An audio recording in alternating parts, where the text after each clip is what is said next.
Selamat pagi sahabat KKS yang dikasihi Tuhan. Selamat datang di podcast Duduk Diam di Kaki Tuhan. Pagi hari ini kita akan merenungkan firman Tuhan dari kitab Kejadian pasal 37 dan 38. Supaya firman ini melekat di hati sahabat KKS sekalian, saya anjurkan sahabat KKS untuk sudah membaca terlebih dahulu Kejadian pasal 37 dan 38. Sebelum memulai renungan, mari kita berdoa. Allah Bapa yang kekal dan penuh kuasa, ini kami Tuhan, anak-anak-Mu. Kami mau duduk diam di kaki-Mu Tuhan, mendengarkan apa yang hendak Kau sampaikan kepada kami.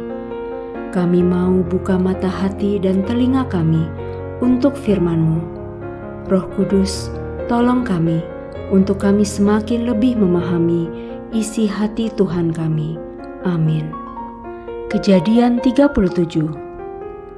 Sahabat KKS, kita pernah belajar tentang gulungan kitab yang berisi kehendak Bapa atas hidup kita, dan itu harus terjadi.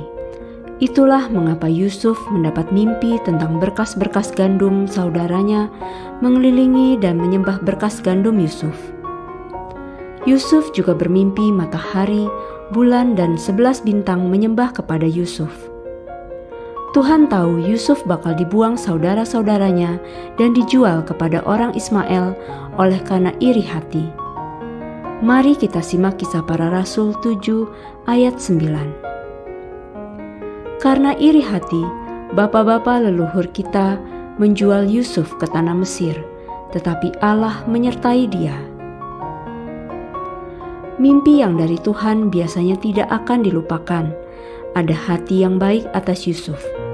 Yusuf tahu hati saudara-saudaranya jahat, sementara hati saudara-saudaranya yang jahat itu tidak diselesaikan dan tetap jahat. Kita ingat pasal sebelumnya, mereka membunuh orang-orangnya Hemor dan Sikem karena Dina adiknya diperkosa. Sahabat KKS, Yakub menikah tidak hanya dengan Lea dan Rahel, tapi juga dengan gundik-gundik mereka, yaitu Bilha dan Silpa. Bagi yang masih belum memiliki pasangan, menikahlah dengan garis keturunan anak-anak Allah, supaya melahirkan generasi keturunan ilahi. Waktu Yusuf, anak Rahel, dibuang, ada dua kakaknya yang tidak tega, yaitu Ruben dan Yehuda, dari garis keturunan Lea. Pelajaran dari pasal ini adalah tidak perlu iri dengan kondisi orang lain, karena iri hati yang tidak segera diberesi dampaknya panjang. Segera beresi hati, ada kasus yang jadi panjang sehabis mereka bunuh Sikem dan Hemor dan orang-orang mereka. Karena memperkosa Dina adiknya, sekarang malah adiknya sendiri, Yusuf, dijual kepada orang-orang Ismail. Setiap orang punya agenda Bapa yang harus dikerjakan. Fokuslah mengerjakan agenda tersebut, jangan salah fokus melihat orang lain. Kejadian 38. Sahabat KKS, di Kejadian 38 ini kita mengenal istilah onani. Maaf sahabat KKS, semua hal ini akan kita bahas untuk menyingkapkan bahwa hal tersebut adalah kejahatan di mata Tuhan. Mari kita baca ayat 1-10. Yehuda meninggalkan saudara-saudaranya dan menikah punya 3 anak. Anak pertama, jahat di mata Tuhan, maka Tuhan membunuh Anak kedua, Onan. Di kisah Onan ini timbul istilah onani. Mari kita simak Kejadian 38 ayat 9-10.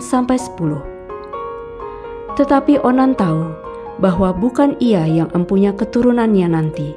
Sebab itu setiap kali ia menghampiri istri kakaknya itu, ia membiarkan maninya terbuang, supaya ia jangan memberi keturunan kepada kakaknya. Tetapi yang dilakukannya itu adalah jahat di mata Tuhan, maka Tuhan membunuh dia juga. Ada yang harus saya sampaikan kepada seluruh KKS. Mengapa onani, masturbasi, jahat di mata Tuhan? Iblis itu memakai sperma yang tercecer untuk dia pakai sebagai kejahatan. Tuyul itu adalah buatan iblis dari sperma yang tercecer. Jadi, apa yang orang bilang onani, hal itu lumrah daripada bersetubuh pelacur. Sahabat KKS, pelajari firman, ikuti firman, dan lakukan firman. Milikilah penguasaan diri, supaya kita tetap bersih di mata Tuhan. Orang-orang yang suka melakukan hal demikian di alam roh kotor dan penuh lendir. Mereka tidak bisa mendekat kepada Tuhan, karena Allah adalah kudus. Sahabat KKS, firman Tuhan adalah pelita bagi kita. Melalui firman Tuhan, kita akan menemukan kebenaran, damai sejahtera, dan sukacita di dalam Tuhan. Mari bertekun memahami isi hati Tuhan, bertumbuh setiap hari, serta berjalan dalam terang cahaya-Nya. Sampai jumpa di episode selanjutnya. Tuhan memberkati.